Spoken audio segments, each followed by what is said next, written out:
Apresentando Alexandre Oliveira. Olá, seja muito bem-vindo ao Check-up da Saúde. Aqui a gente conversa com especialistas para explicar exames, prevenção, diagnóstico e bem-estar, de um jeito claro, confiável e sem complicação.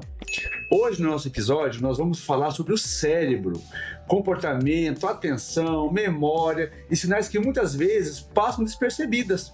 Mas para isso, nós temos aqui hoje a doutora Letícia Broseghini, que ela é neuropsicóloga. Doutora, muito obrigado pelo convite, seja muito bem-vinda ao Check-up da Saúde. Eu que agradeço, doutor Alexandre, muito obrigada pelo convite, é um prazer estar aqui com vocês, né? Um tema que impacta diretamente a vida das pessoas. Muito obrigada. Eu que agradeço, e quem agradece também é a população que está nos assistindo. Lembrando, doutora, que nesses episódios que a gente grava aqui, que a gente fala sobre saúde, ele só tem caráter de informação, tá? Um caráter educativo. Nós não vamos aqui fechar diagnóstico e nem falar sobre qualquer doença específica. Por quê? Porque o intuito nosso aqui é levar informação ao nosso ouvinte, tá? Então a gente vai começar nosso podcast falando sobre o cérebro, sobre a parte neuropsicológica, né? E para muitos que não conhecem essa especialidade, o que faz o neuropsicólogo? O que a neuropsicologia atua? O que ele faz? O que ele atua no mercado da saúde? O neuropsicólogo, né, a função é realizar a avaliação neuropsicológica. O que é a avaliação neuropsicológica? É a avaliação das funções cognitivas e dos fatores emocionais. Perfeito. Iremos avaliar questões de atenção, memória, raciocínio, linguagem, funções executivas, percepção, né, fazer uma avaliação sobre as questões emocionais, de personalidade, né, investigar fatores de depressão, ansiedade, além de escalas, né, para investigar transtornos de TDAH, autismo, né? Legal. E algumas demências. É uma área bem ampla, né? Sim. Que você faz essas avaliações. Então, a neuropsicologia, ela é uma especialidade recente ou ela é... Desde quando que ela surgiu? Então, doutor Alexandre, a neuropsicologia surgiu no Brasil em meados de 1970, né? Nossa. Investigando fatores de educação, neurologia e psicologia. Perfeito. Né? Eu sou formada desde 2008, né? Formei em São Paulo, na USP, e quando eu cheguei à Vitória, tinham poucos neuropsicólogos aqui. Então, assim, muitos médicos e a própria população não tinha esse conhecimento. O que é a avaliação neuropsicológica? O que o neuropsicólogo faz? Hoje, os médicos já faz parte do protocolo deles encaminharem para fazer uma avaliação neuropsicológica, né? Para ter um fechamento diagnóstico. Isso, né? para se fundamentar melhor, para ter um diagnóstico mais preciso. Porque o diagnóstico clínico, ele predispõe para uma situação, com avaliação neuropsicológica, você consegue realmente ali, através do seu diagnóstico, dos seus relatórios, mostrar para o profissional médico, né, para que ele possa fechar esse diagnóstico e nesse fechamento a conduta clínica necessária para o paciente, né? Isso, exatamente. Na verdade, a avaliação neuropsicológica é como se fosse um exame, né, para fazer uma investigação mais detalhada. A gente entrega um relatório em torno de umas 12 páginas, detalhando todas as habilidades, as dificuldades. É um histórico, então. É um histórico, porque assim o profissional médico vai conseguir se fundamentar melhor, né, para dar um diagnóstico realmente mais preciso.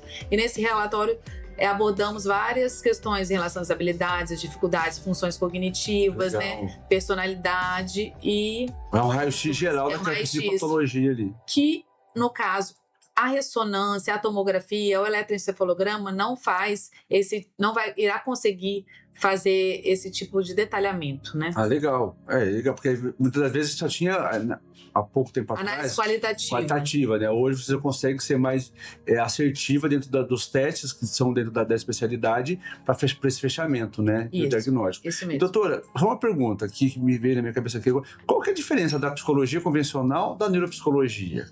Então, a psicologia, né, que os psicólogos atuam na área clínica, né, de psicoterapia, vai fazer mais aquela análise do comportamento, trabalhar mais as questões das emoções e do comportamento. Já o neuropsicólogo é como se fosse um exame, né? Tem o início, o meio e fim. O que compõe a avaliação neuropsicológica? A anamnese, a aplicação dos testes e a entrega do relatório.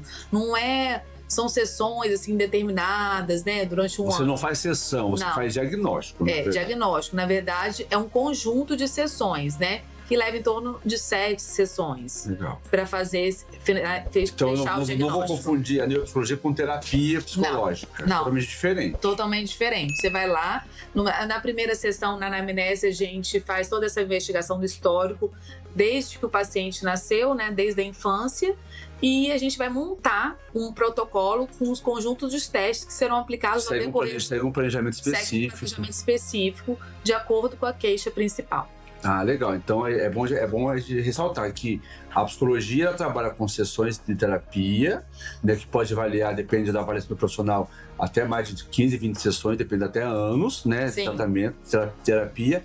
E a neuropsicologia ela tem um processo de planejamento de início, meio e fim, para você fechar o diagnóstico. Isso, e aí mandar para o profissional aí sim direciona para o tratamento. Exatamente. Ah, legal. E doutora, e assim, quando que eu vejo a necessidade de procurar um psicólogo? Só por indicação médica ou... Neuropsicólogo? O neuropsicólogo, perdão.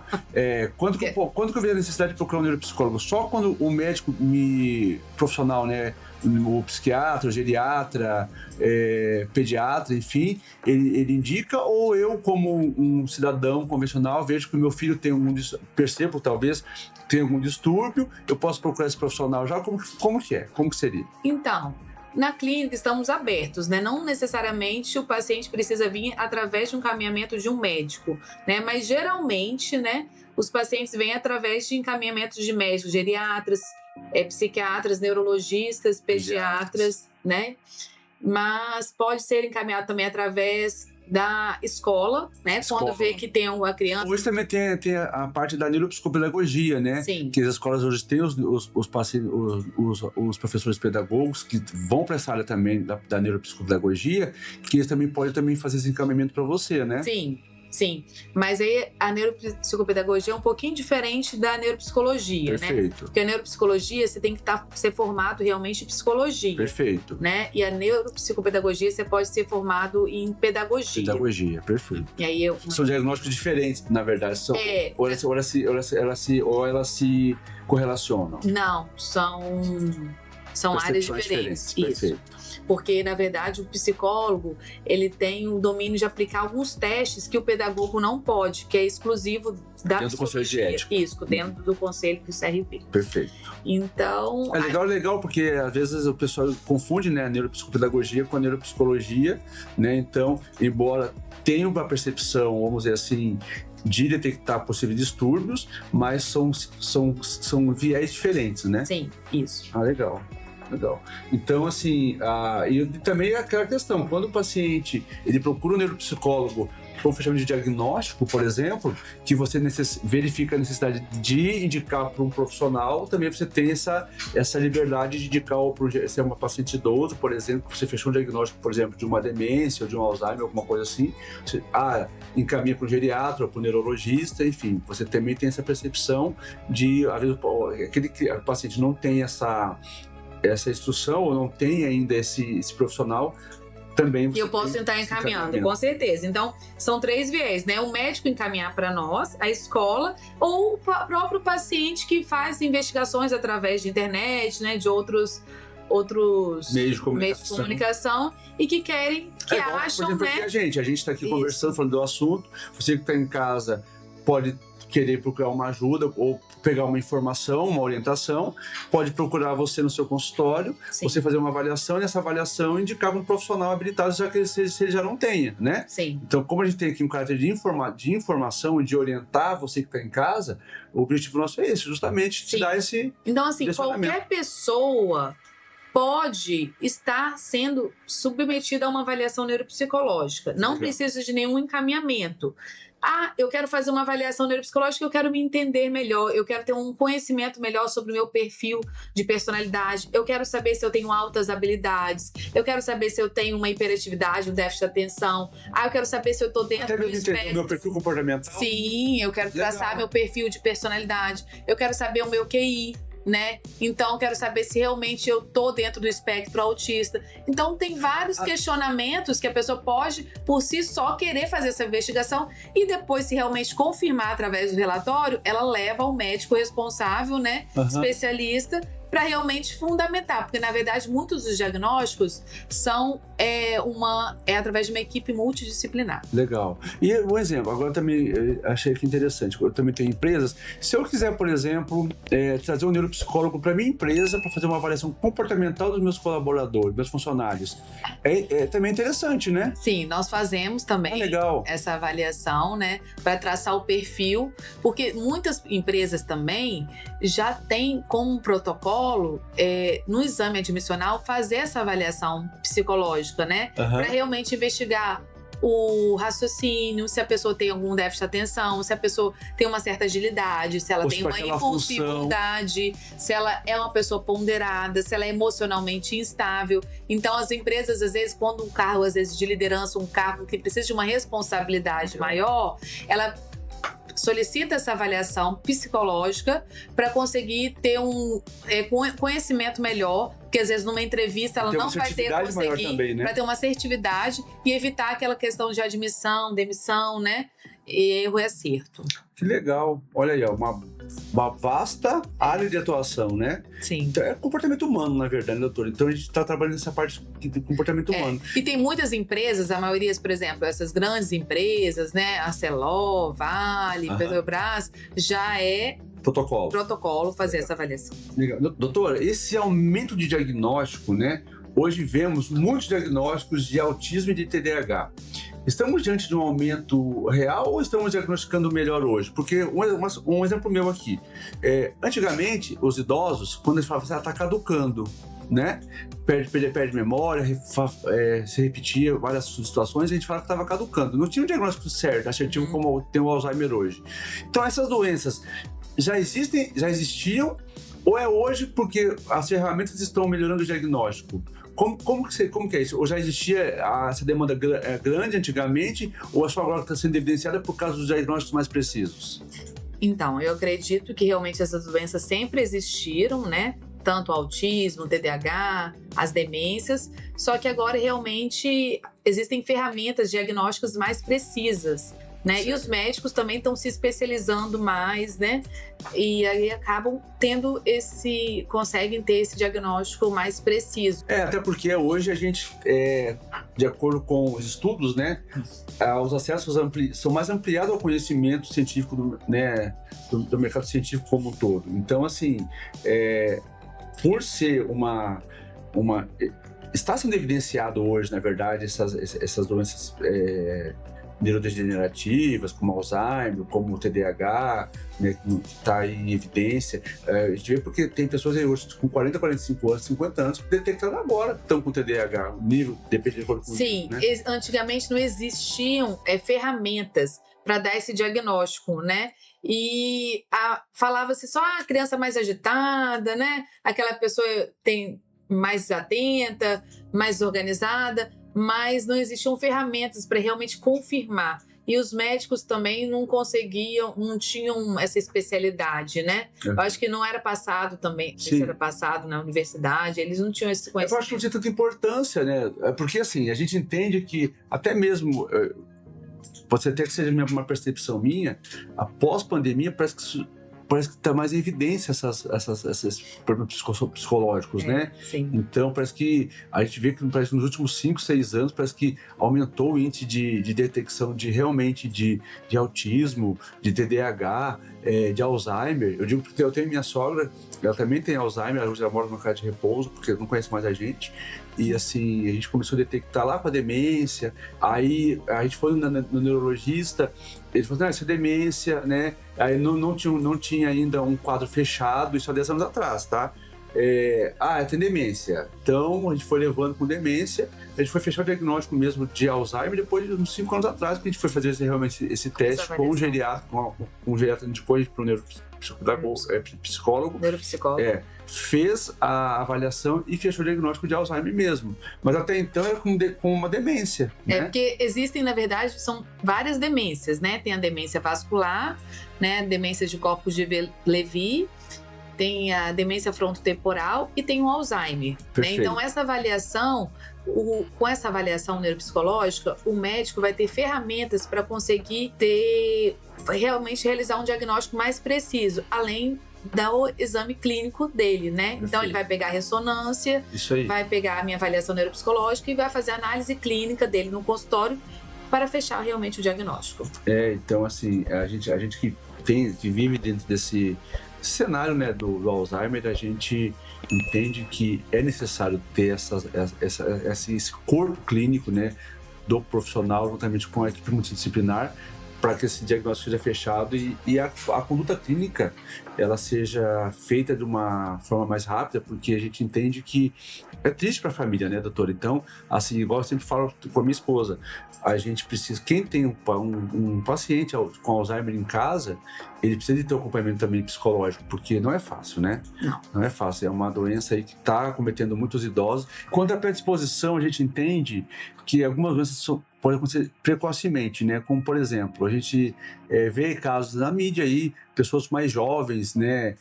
Precocemente diagnosticada com alguma demência, até mesmo Alzheimer. Isso pode acontecer? Quais são os possíveis fatores que isso pode acometer em pessoas mais precoces? Então, a demência, né? Então ela pode surgir devido à questão do fator genético, né? E a questão de alguns hábitos. Então, o que é importante para a pessoa tentar postergar o surgimento dessa demência, de alguma demência, né? Então, hábitos saudáveis como atividade física, boa alimentação, né? Ter uma ótima reserva cognitiva. O que é reserva cognitiva? Você está sempre com o cérebro ativo, estudando, né? Então, lendo, né? Praticando algum exemplo, tipo... pessoas, né? Vou dizer pela minha mãe. Minha mãe tem uma equipe de vizinhas que ela se reúne todos os dias, praticamente à noite, para jogar carteado, baralho, canastra ali, né? Sim. Então, é uma forma de raciocínio, de ativar o cérebro, com certeza, né? Porque precisa de atenção, convívio social, né? Então, a questão do emocional.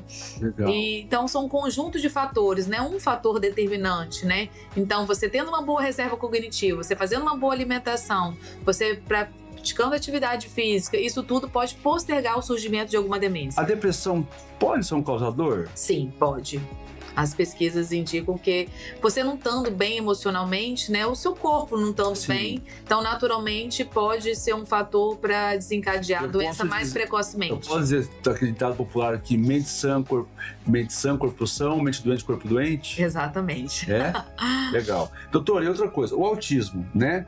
Quais são os primeiros sinais de autismo que merecem uma atenção? Então, uma criança ou adulto, até mesmo adulto, né? Porque a gente, como eu falei anteriormente, tem adultos que estão detectando hoje que tem um grau de autismo depois de 40, 50 anos, né? Então, quando que eu devo ter uma atenção e procurar uma ajuda? Então, eu vou falar agora algumas características, né? Alguns sintomas referentes ao autismo de grau leve, né? Então, quais são as características mais comportamentais, né? Questões de manias, tanto de adulto quanto de criança. Sensibilidade a barulho, a cheiros e a texturas, né? Explosões, irritabilidade, questões, às vezes tem dificuldade de entender uma brincadeira, uma metáfora, é mais predisposto a ter uma ansiedade, depressão, ter uma tristeza, né? Tem mais instabilidade emocional. A pessoa com predisposição ao autismo, ele tem dificuldade de se relacionar com as pessoas? Sim, ele prefere poucos amigos, aquelas pessoas que ele é seletivo em relação às amizades e até em relação a determinados assuntos que ele não tem interesse, às vezes ele acaba se esquivando, né? Então ele às vezes conversa melhor com pessoas que ele tem mais intimidade e assuntos que ele tem interesse, né? Então assim, evita eventos sociais, né? Escolhe os eventos aí, não é que ele não vai ter amizade, né? Ele tem amizades, mas são poucos amigos. E ele, assim, não gosta daquele bate-papo social, ambiente com muito barulho, né? Mas às vezes gosta de música. Geralmente, realmente quem está dentro do espectro gosta de artes, tem facilidade de idiomas, né? O espectro é muito amplo, então não tem como falar todo mundo que tem dificuldade de relacionamento, é autista, não. Na verdade, são várias características em conjunto, né, que vai indicar se realmente está dentro do espectro ou não. Não é uma característica isolada. E a partir de qual idade? Não é só timidez, né? Como você falou, existem ferramentas, existem avaliações que você vai fechar um diagnóstico, não é numa consulta ou em duas, é um processo, né? Tem o início, o meio e o fim para fechar o diagnóstico, né? Então, até porque, às vezes a pessoa entra lá acha que está com autismo, mas está com outra doença neurológica, vamos dizer assim. Isso, uma comorbidade. E assim, e qual que é a idade inicial que eu posso entender que o meu filho ou a pessoa tem uma predisposição para alguma tendência ao autismo ou a TDAH, enfim. Sim. Então, a partir de 1 ano, né, quando a criança às vezes não responde aos estímulos, né, não olha nos olhos, tem dificuldade, um certo atraso na linguagem, na fala, né? Então, tem às vezes um sono mais agitado, uma inquietude, né? Isso tudo pode indicar que esteja dentro do espectro, mas isso é tudo depois, né, após uma avaliação com o neuropediatra, né? Então, vamos supor, eu tenho um filho com 1 ano, percebo tenho essas percepções, então já é bom eu ficar atento a esses comportamentos. Sim, e se tiver abaixo dos marcos, né? Tipo assim, a linguagem geralmente começa a formar frases com 2 anos, e não tá dentro do esperado, né, para aquela idade. Então é importante, né, você sinalizar ao pediatra, ao neuropediatra, ao psiquiatra infantil, se você tá vendo alguma questão diferente no desenvolvimento do seu filho. Ou também, se às vezes ele tá se isolando também, alguma coisa assim. Sim. Né? É legal. Exatamente. É bom porque já começa a ter uma observação maior, né? A questão da seletividade alimentar também é muito importante, né? Andar na ponta dos pés quando é criança, né? Então, Entendi. Todas essas questões é importante tem que ser observadas para procurar já uma ajuda e um possível pré-diagnóstico aí, né? Isso. Beleza. E vamos lá pro TDAH, né? TDAH em adultos, está mais comum ou mais reconhecido? Eu acredito que está mais reconhecido, né? Então, assim, no entanto, existem muitas questões que podem estar desencadeando também o TDAH, né? Alguns remédios controlados, né? Mas alguns hábitos, né? Na verdade, a gente tem que enfatizar o seguinte: independente da área e da patologia, a alimentação saudável, atividade física, dormir bem são preponderantes e são essenciais para uma vida saudável, né, doutora? Exatamente. Tanto psicológica quanto orgânica, né? No organismo como um todo. Então, mas o TDAH, a gente fala, todo mundo se autodiagnostica, eu tô com TDAH. Não é assim também, né? Existem uns testes para isso, né? Sim, é só porque eu tenho déficit de atenção, eu tenho TDAH, porque eu sou um pouco agitado, ansioso, eu tenho TDAH. Não, então, na verdade, é um checklist, né? Você tem que ter... Porque o pessoal acha assim, sou desatento, tenho TDAH. Não é, né? São diversas características para você realmente indicar tá dentro desse transtorno de déficit de atenção e hiperatividade. Não é uma característica isolada, né? Isso também, para você estar dentro do transtorno, você tem que ter características que realmente te capacitam para as atividades da vida diária. A procrastinação é uma delas? Exatamente, a procrastinação, que realmente te atrapalham no dia a dia, no seu trabalho, né? No seu dia a dia. A desorganização também? Sim, exatamente. Desorganização, procrastinação, impulsividade, desatenção, pessoa um pouco mais atrapalhada. Tá dando medo já aqui, né? E a falta de constância também. A falta de constância, não gosta geralmente de rotinas, né? Eu tô até ficando aqui, porque eu não gosto de rotina. Depois então preciso marcar uma consulta com você. Minha esposa fala, você tem TDAH. Não sei porque eu não diagnostiquei ainda. No entanto, existem muitas pessoas, né, que têm um diagnóstico de TDAH que são pessoas brilhantes, né? Não necessariamente tem TDAH que tem alguma deficiência cognitiva. Na verdade, o importante, se a pessoa realmente for diagnosticada com TDAH, é saber ser orientada para uma profissão adequada, que ela vai conseguir, que as habilidades dela vão conseguir se destacar. Sim. E que seja um benefício aquelas características. Então, eu sempre oriento os meus pacientes, por exemplo, um paciente de autismo. Olha, eu acredito que às vezes determinadas profissões são mais indicadas para você, para evitar essa questão da interação social, que a Sim. pessoa consiga trabalhar sozinha, né? Um concurso público, porque vai ter uma organização em relação Uma rotina, à rotina, um dinheirinho certo todo mês, Sim. né? Então, assim, com pessoas que não gostam de ter essas variações, né? Essas instabilidades que numa vida de um empresário você precisa ter, né? Ter essa dificuldade, porque geralmente o autismo, ele tem dificuldade de lidar com as frustrações e com as perdas, com as instabilidades. Então, tudo que leva Tudo a rotina, foge da rotina, desestabiliza emocionalmente. Eu procuro hoje muito, não consigo até dormir bem. Hoje eu priorizo as minhas 8 horas de sono, porque eu acho que o sono é importante, né? Sim. É o conjunto, independente de patologia, é ter uma vida saudável, alimentação, atividade física e um sono excelente, né? Eu falo que Boa qualidade de sono, né? Eu preconizo muito a questão do sono, até porque o sono, para mim, você tem que dormir pelo menos 8 horas por dia, isso é fato. E eu uso alguns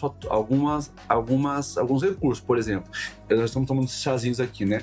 Hoje a Ija Pharma, ela tem chazinhos específicos. Então, Ija Pharma é das nossas patrocinadoras, tá, pessoal? Quem quiser um chazinho para dormir, um chazinho estimulante, hoje nós temos um chazinho específico da Ija Pharma, chazinhos esses que ajudam no fator cognitivo, no sono, a relaxar, né? Porque hoje a gente só pensa em café, ansiedade, justamente, né? O café, por causa do café, você fica muito mais ansioso. Sim. Enquanto que o chazinho te deixa você mais relaxado, um sono muito mais tranquilo, né? Então você que tá na sua casa aí, precisa de um chazinho de qualidade, um chazinho assim, aromático, Ija Pharma tem pra você, tá, gente? Então, pesquisa lá no site, no Instagram, @IjaPharma, que você vai encontrar chazinhos lá legais pra você. Aí nós temos ali, dentro do chás, a gente tem um chazinho com chá preto, com figo, maçã e erva doce, com canela. Traz tranquilidade, um chazinho de maracujá. Maracujá é excelente. Eu tomo, pra ansiedade, esse aqui, pra sono. Isso. Tem também aqui, ó, esse aqui que é o de frutas vermelhas, excelente também, né? Temos aqui o de menta, pra quem gosta aí de um chazinho mais refrescante, geladinho, ele fica gelado e fica excelente também. Então aí, nós temos o nosso patrocinador que é a Ija Pharma. Você aí que está em casa, que quer conhecer um pouquinho mais dos nossos produtos da Ija Pharma, nosso patrocinador aqui, fique à vontade, tá? Instagram, @IjaPharma Vila Velha. É isso, doutor. Então, vamos falar um pouquinho mais agora também do autismo, do Alzheimer, né? Vamos sim. O Alzheimer, quando falamos de Alzheimer, nem sempre começa com esquecimento, certo? Certo. Então, fala pra gente um pouquinho sobre o Alzheimer aí, o que a neuropsicologia atua dentro do Alzheimer pra gente.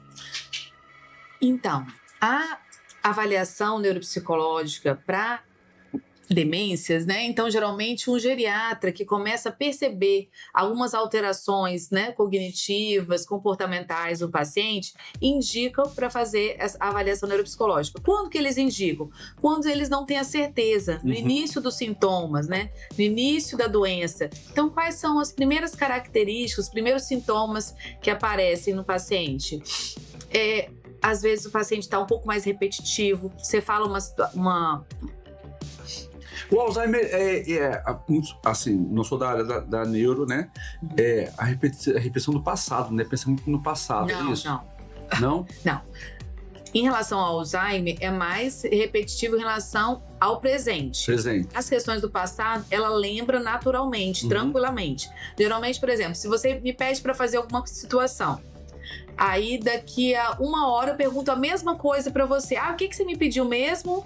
Né, daqui a 15 minutos. Então ela não consegue ter essa capacidade de reter as informações recentes.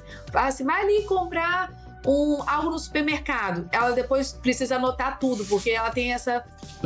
Ela não está conseguindo armazenar temporariamente aquela informação, mesmo um curto espaço de tempo, assim, mesmo que seja 20 minutos depois, então fica um pouco mais repetitiva, compromissos tem que anotar, esquece as coisas no fogo, além de outras características, né, como às vezes está conversando e não lembra, às vezes, de alguma palavra, né, a questão da fluência verbal. Não é assim uma situação ou outra que não lembra, mas isso de uma forma muito severa, recorrente.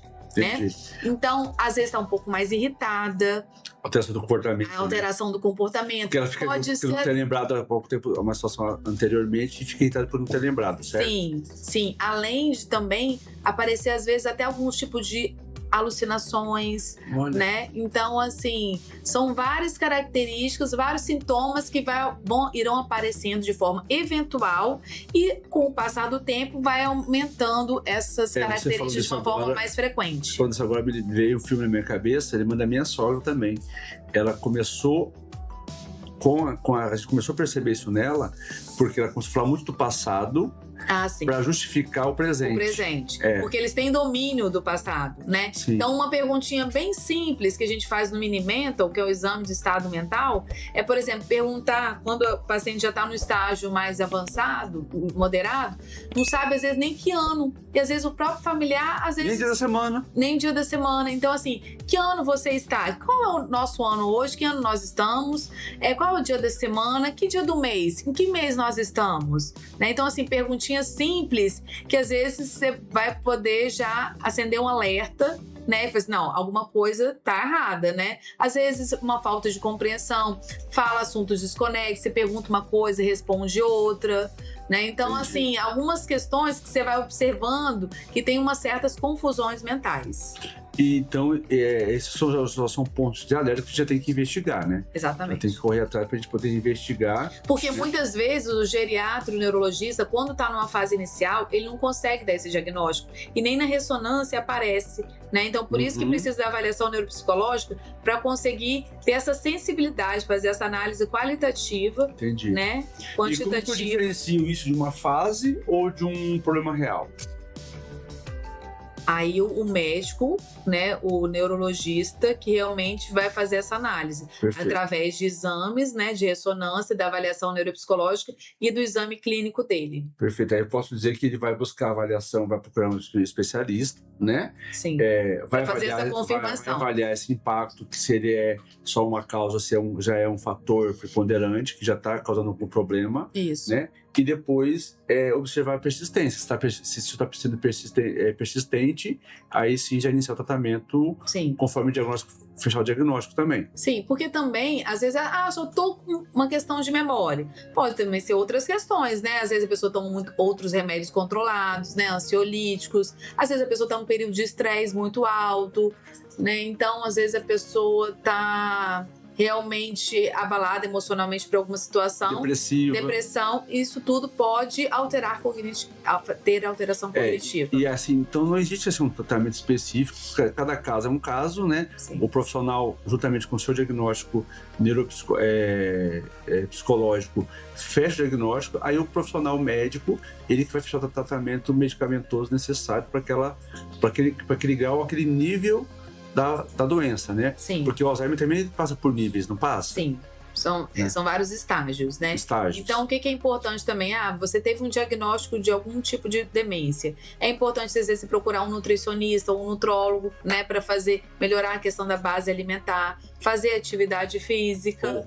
Né? Às vezes, o paciente não tem aquela condição motora, tem um fisioterapeuta junto também para poder ajudar, né? Sim, terapia. Com certeza. Legal. Né? Então, assim, tentar adaptar para fazer um conjunto de atividades para evitar postergar, né, evoluir esse quadro da doença tão rapidamente. Até hoje a gente vê também, inclusive, algumas academias, né, específicas para sênior também, né, para estimular justamente esse perfil de paciente a fazer uma atividade física específica, porque nem todo paciente sênior, vamos dizer assim, né, ele quer ir numa academia convencional, ele quer procurar uma atividade física que seja específica para a idade dele também, né? Que se identifique, né? Que se sinta mais acolhedor. Isso é importante também, né? Porque eles não se sentem... Até um ambiente, né? Que seja, às vezes, um ambiente homogêneo, que ele vai se identificar com as pessoas, né? Que seja um ambiente mais o ideal, favorável para ele. Dentro do contexto social, é as pessoas buscarem se interrelacionar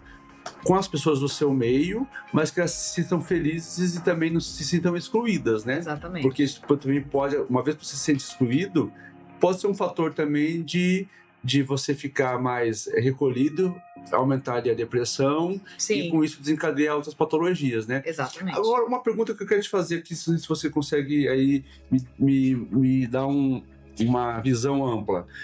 O Alzheimer, estudos mostram que ele não tem ainda uma causa, né? Um efeito causal. Mas muitos comentam que alguns casos de Alzheimer vêm de um trauma psicológico. Isso faz sentido ou é um mito? Eu acredito que é um mito. Não existem bases científicas que indiquem que seria só bases psicológicas, não. Certo. Mas são vários fatores, né, que podem desencadear. Tanto questões ambientais quanto genética. A genética também influencia. A genética é bem determinante. Eu digo porque, eu vou dizer aqui minha sogra, porque é feito que eu vivo diariamente, tá? Sim. Que, né, a minha sogra, a mãe tinha, o pai tinha Alzheimer e a mãe também.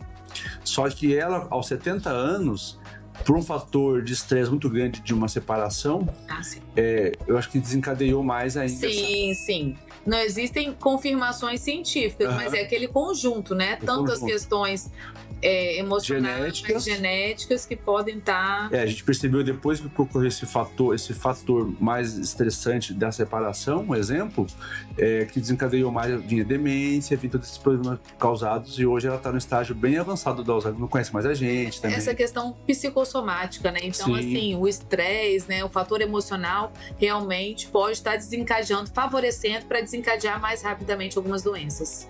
Sim. O fator emocional hoje, né, doutora, infelizmente, ele vem acometendo muitas questões aí, não só Alzheimer, mas outras doenças aí que, infelizmente, não foram tratadas. A gente vai ter aí no futuro aí jovens, né, depressivos ou jovens dependentes de medicação, né, muito fortes aí. Então a gente tem que ter um acompanhamento, ter um alerta à população quanto a isso, porque eu falo que depois da pandemia, a gente não quer usar isso como um argumento, mas a gente entende que pós a pandemia, as doenças psicossomáticas elas aumentaram bastante, muito. Né? Então nós falamos a questão da inteligência emocional. Não adianta você ter um QI, né, cognitivamente ser muito inteligente, sendo instável emocionalmente, né, você não tendo a inteligência emocional. Que hoje o mercado de trabalho exige muito. Por isso que você falou a questão da avaliação psicológica para contratação de um funcionário, né? Então, é importante não só você ter um QI alto, mas ser também emocionalmente estável. Perfeito. Vamos fazer uma paradinha aqui de mitos e verdades, né? O TDAH é só falta de atenção? É um mito ou uma verdade? Não, na verdade é um conjunto de fatores, né? Um conjunto de características que precisam ser detectadas, avaliadas. Então, só falta de atenção não diagnostica que você tem TDAH. Não. Então é um mito. É um mito. Né? Perfeito. O autismo sempre é grave? Não, existem vários graus, né, do autismo. Então, nível 1, nível 2, nível 3. O nível 1 é o mais brando. O nível 1 é o mais brando. Geralmente, o nível 1 é o mais difícil de ser diagnosticado, né? Porque o nível 1... a pessoa normal... A pessoa cognitivamente está preservada, né? Uma pessoa inteligente, capaz, às vezes... Se relaciona com as pessoas. Se relaciona muito bem. Vamos dar o exemplo, né? Do nível 1. Bill Gates e Elon Musk, né? Eles já se declararam autistas, né? Então são pessoas com mente brilhante, extremamente inteligentes, né? Pessoas mais bem-sucedidas no mundo, então eles não são incapacitados. No entanto, eles têm várias questões emocionais. Então, qual o problema deles? Não é a questão da inteligência, né? É a questão comportamental e emocional que atrapalha o dia a dia dele, né? Então, o nível 1 o médico tem mais dificuldade de ter esse diagnóstico porque ele não está comprometido tanto na linguagem, né? Ele consegue utilizar estratégias para compensar suas dificuldades. Entendi. No entanto, no íntimo, ele tem muitas características, muitas manias, muitas particularidades que atrapalham o desempenho dele e fica emocionalmente mais instável. E são geralmente emocionalmente muito instáveis. Eu acho que vou ter que fazer uma avaliação com você. Acho que vou ter que fazer uma avaliação com você o quanto antes, porque é interessante, né? Porque o nível, como você falou, o nível 1 ele é muito próximo da normalidade, né? É muito próximo da normalidade. Então, eu vou falar também que hoje as pesquisas, né, indicam que 25% da população está dentro do fenótipo ampliado para o autismo. Olha! Né? Então, às vezes, não está dentro do espectro. Então, para estar dentro do espectro do autismo, geralmente são aquelas pessoas que têm um transtorno, né, do espectro autista, e que tem realmente comorbidades que atrapalham muito o desempenho, né? As atividades da vida diária, né? O trabalho. E quem está no fenótipo consegue, tem algumas características isoladas, mas consegue, como a gente fala, trancos e barrancos, compensar aquelas dificuldades e superar e conseguir ter uma qualidade de vida saudável, né? Uma boa qualidade de vida. E já quem realmente está dentro do espectro do autismo é que são aquelas pessoas que realmente que têm muitas características que atrapalham muito o desempenho, né? E que realmente tem aquele sofrimento mental. Perfeito. Olha, muito esclarecedor. Foi esclarecedor? Muito mesmo. Doutora, vamos lá. E para quem está ouvindo a gente aqui agora, né? Que orientação você deixaria para buscar ajuda do neuropsicólogo, né, para que você possa aí estar desenvolvendo o seu trabalho, onde você atende hoje? Fala para a gente um pouquinho aí, né, quais são as orientações que você pode deixar para a população de casa para ter uma atenção e buscar ajuda de um profissional, né, habilitado nesse segmento, para que aí você também deixa aí o seu contexto. Então, hoje eu atendo, né, aqui na Clínica em Vitória, ali na Praia do Canto, e atendo aqui na Clínica em Vila Velha, na Clínica Aliança Diagnósticos. Perfeito. Né? Para alguns casos, eu atendo até uma avaliação online, né? Mas no contexto online, nós não conseguimos aplicar todos os testes, né? Perfeito. Só alguns testes que a gente consegue estar padronizado para atendimento online. Para TDAH e autismo, quando a gente não precisa aplicar o teste QI completo, que seria o VISC, o VAIS, nós conseguimos fazer essa avaliação online, né? Mas para fazer uma avaliação mais completa, o ideal é ser presencial, né? E aqui na Clínica Aliança temos uma equipe de médicos profissionais que podem fazer essa avaliação multidisciplinar. Então você sai já daqui com um diagnóstico, né? Porque você tem psicólogo, tem neuropsicólogo, tem psiquiatra, tem neurologista, tem pediatra, né? Para conseguir realmente atender de uma forma global, né? E multidisciplinar, né? Multidisciplinar. É mais importante. Legal, doutora. Muito obrigado pela sua atenção. Agradeço o seu tempo de disponibilidade. Eu que agradeço a oportunidade. E a gente está sempre à disposição. Vamos nos encontrar mais vezes. Vamos trazer outros temas aqui importantes que a gente vai estar no decorrer da Será um prazer. Né? E o que a gente leva hoje? O que você hoje, ouvinte de casa, leva desse episódio? Né? Você entendeu hoje qual que é o papel da neuropsicologia? Você aprendeu a reconhecer sinais mais importantes entre tais doenças como TDAH, autismo e Alzheimer, né? Vai perder o medo, né? Espero que você tenha perdido o medo do diagnóstico, que é importante procurar um profissional habilitado para que você possa, não você fechar o diagnóstico, mas um profissional habilitado a fechar para você o diagnóstico, né? E saber também quando buscar ajuda, porque é importante ter a percepção de quando eu necessito de uma ajuda de um profissional para que eu possa, não eu me diagnosticar e fechar o diagnóstico, mas que esse profissional possa me ajudar a fechar esse diagnóstico. Nós estamos aqui hoje no intuito de trazer informação, de trazer qualidade de vida, né? E saber que o cérebro dá sinais. O importante é a gente não ignorar esses sinais, tá? Doutora, agradeço imensamente a sua visita ao nosso podcast. Deixa eu queria por vocês palavras finais aí e de agradecimento à população, aos nossos ouvintes. Fica à vontade. Eu que agradeço a oportunidade, doutor Alexandre, e espero ter esclarecido, né, todos esses pontos, e estou inteiramente à disposição, né, caso algum ouvinte queira nos procurar, né, para que pode se sentir à vontade para procurar a nossa clínica, se quer fazer alguma avaliação, se tem alguma dúvida, né? Então, assim, não tenha medo. Agradeço aos ouvintes por essa oportunidade, né? Estamos inteiramente abertos, caso tenha alguma dúvida, que o diagnóstico hoje em dia está amplamente, né? Não precisa ter receio, né? Pode nos procurar. Não é condenativo. Não é condenativo. E para dar instrução, na verdade, né? Realmente. Para dar um norte ali. Que realmente a finalidade dessa avaliação é o autoconhecimento. Perfeito. Né? Não é rótulos. Perfeito. Então, é importante a gente ter essa clareza que a gente não está aqui para dar rótulos. E também é um diagnóstico sigiloso. Se você não quiser passar para frente, não tem essa necessidade, né? Mas o importante é você ter esse autoconhecimento, ter o diagnóstico, ter esse esclarecimento para conseguir realmente realizar o tratamento mais adequado. Perfeito. Então, estamos inteiramente à disposição e agradeço vocês terem chegado aqui até o final. Doutora, Muito obrigada. Muito obrigado. A gente que agradece a atenção e o tempo seu aqui com a gente, tá? Foi muito proveitoso. Espero que você de casa tenha aprendido um pouco mais sobre a profissão da neuropsicologia, né? Imensamente aí, doutor, muito obrigado pela atenção e volte sempre. Eu que agradeço. Tá bom? Muito obrigada. Obrigado por acompanhar nosso check-up da saúde e nos vemos no próximo episódio.